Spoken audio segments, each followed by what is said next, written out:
Ok, então, eu sou a Daniela Nogueira, eu sou pesquisadora sênior no Centro de Desenvolvimento Sustentável e sou professora do mestrado em Gestão e Regulação em Recursos Hídricos da Universidade de Brasília.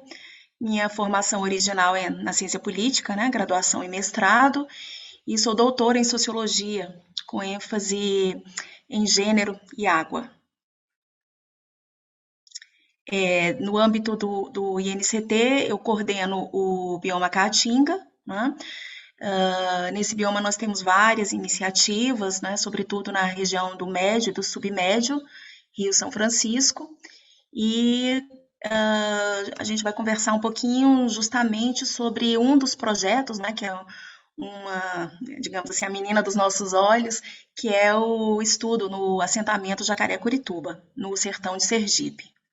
Então, no âmbito do projeto INCT Odisseia, eu sou a coordenadora do bioma Caatinga, né, onde nós temos várias iniciativas, sobretudo no médio, submédio São Francisco, e nós temos um projeto piloto no sítio São Francisco, que é justamente um estudo sobre as mudanças, né, as dinâmicas socioambientais no bioma Caatinga, olhando aí, tendo como referência o assentamento Jacaré-Curituba, que se localiza no sertão de Sergipe, né? E é um dos maiores assentamentos da América Latina.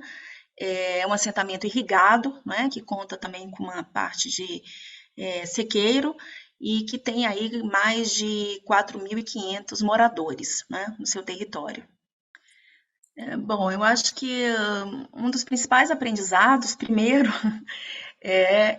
tem sido a adaptação, não é exatamente nosso tema. Nós começamos o projeto em março de 2020, mais precisamente em fevereiro, final de fevereiro, justamente no início da pandemia, né?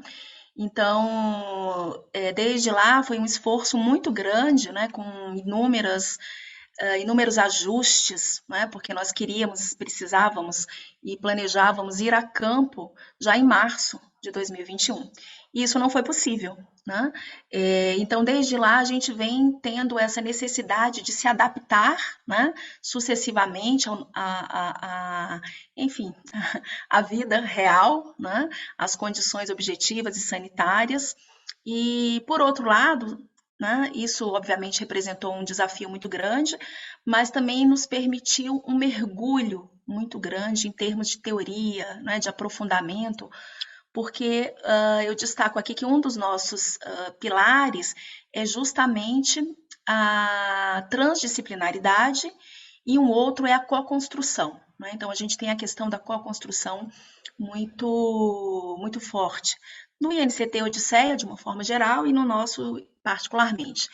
Então, essa questão da co-construção, né, e os desafios da pandemia nos permitiram estudar, refletir, né, mergulhar nesse universo dos estudos de participação, nesse universo de estudos de metodologias, né, de co-construção e, obviamente, quando você estuda co-construção, você aprende que é possível fazer co-construção de diversas formas, né?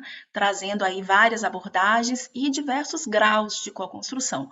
Então, eu diria que o principal aprendizado tem sido, né, justamente construir junto com a comunidade, né? Esse é um desafio muito grande, é um ponto de partida nosso, nós queríamos essa abordagem, né, teórico-metodológica sendo implementada desde o início e estamos conseguindo fazer isso, mas de fato é um desafio muito grande porque tem questões de timing, de compreensões, né, de trajetórias entre pesquisadores em função, né, desse eixo aí da transdisciplinaridade também, que é um marco muito grande no nosso projeto.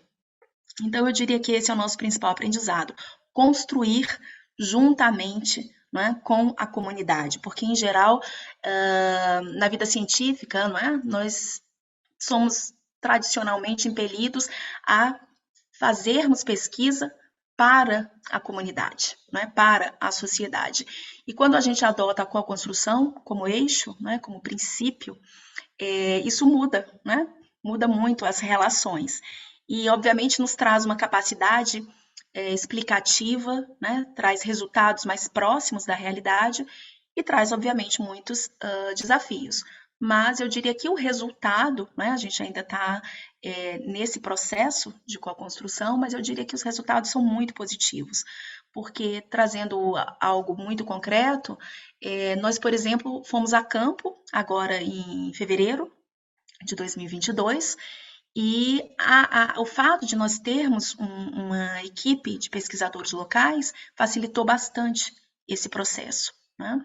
Então, volto a falar da co-construção e trago também, né, esse aprendizado de como pensar as problemáticas, as questões, né, que são trazidas por meio das respostas, das análises, né, de uma forma mais endógena mesmo, né? Então, como tratar essas questões a partir do concreto, a partir do empírico, do que é trazido pela comunidade e pelos pesquisadores locais, né, no que se refere à sua realidade, porque ninguém melhor do que eles, né, para nos falar, para nos trazer quais são as suas principais questões. O que nós estamos buscando é justamente identificar quais são as principais questões, né, quais são as principais vulnerabilidades, né, da comunidade, né, das pessoas assentadas no assentamento Jacarecurituba, né, e quais as estratégias que elas constroem, né, para lidar no cotidiano com essas vulnerabilidades. Então, é desses resultados que nós estamos falando.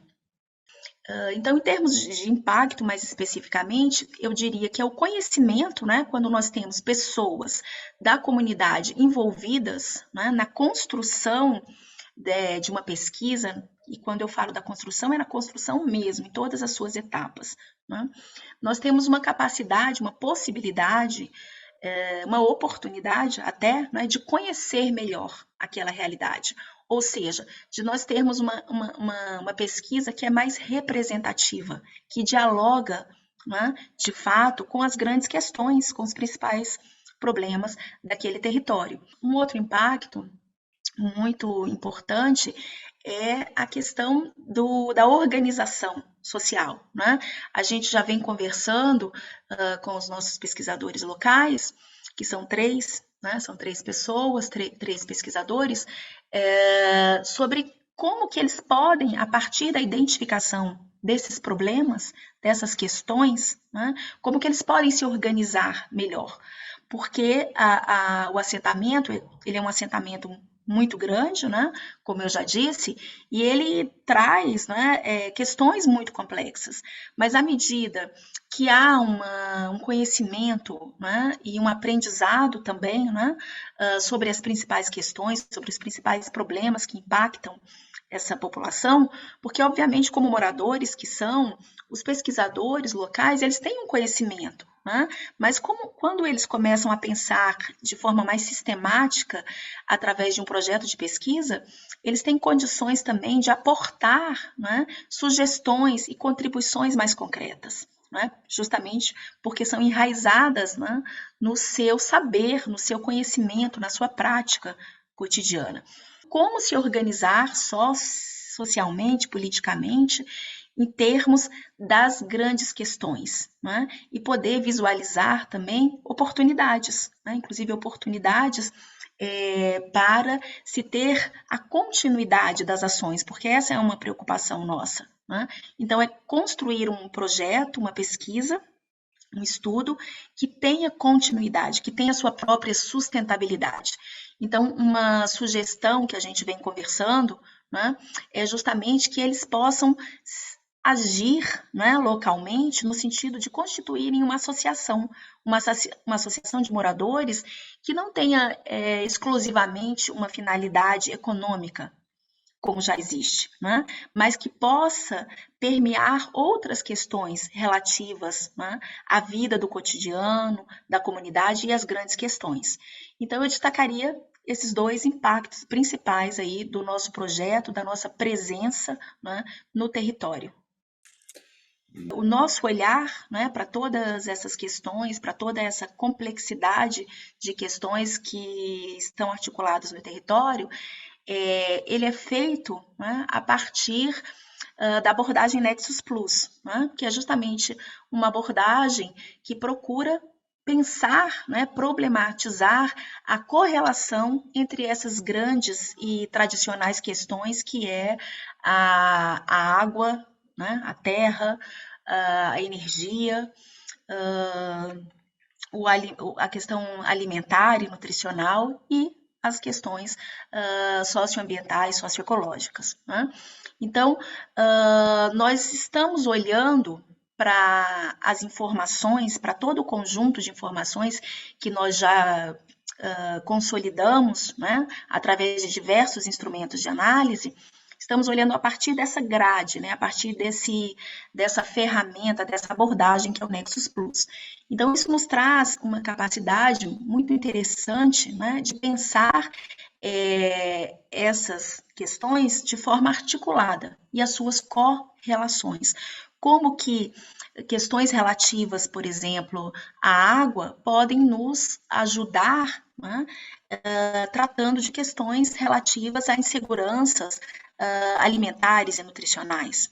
Então, tudo isso, né, está pensado, articulado, integrado de uma forma extremamente sistêmica, né, para que nós possamos levar para a comunidade, no próximo campo, né, na restituição dos resultados, essa visão mais integrada de suas questões, de como é que eles podem pensar, né, de forma mais articulada questões que talvez eles pensassem, né, como problemas mais isolados.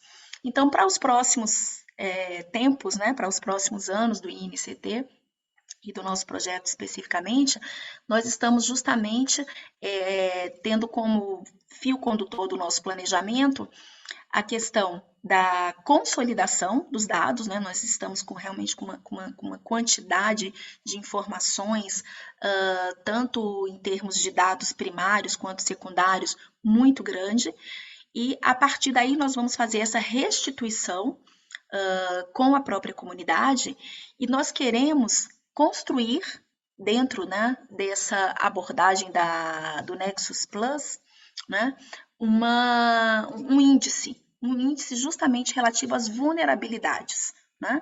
Então, nosso principal objetivo é o quê? É estudar as mudanças socioambientais, olhar para as vulnerabilidades dessas comunidades. Né? Então, nós queremos entregar, né, em termos de resultado, justamente a construção de um índice, né, no qual nós possamos pensar de forma sistemática cada uma das suas dimensões. Né? A dimensão da segurança hídrica, a dimensão da segurança alimentar e nutricional, a dimensão da segurança energética, a dimensão socioambiental de forma integrada.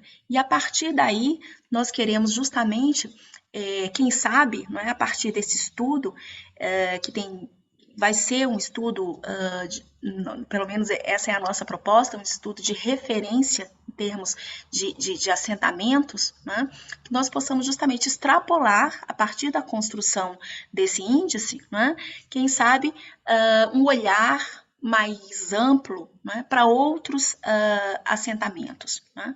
Então, nossa ideia é justamente que esse estudo se torne um estudo de referência, como eu disse, né, e que nós possamos olhar para outras realidades a partir dessa abordagem, a partir dessa co-construção feita com a comunidade.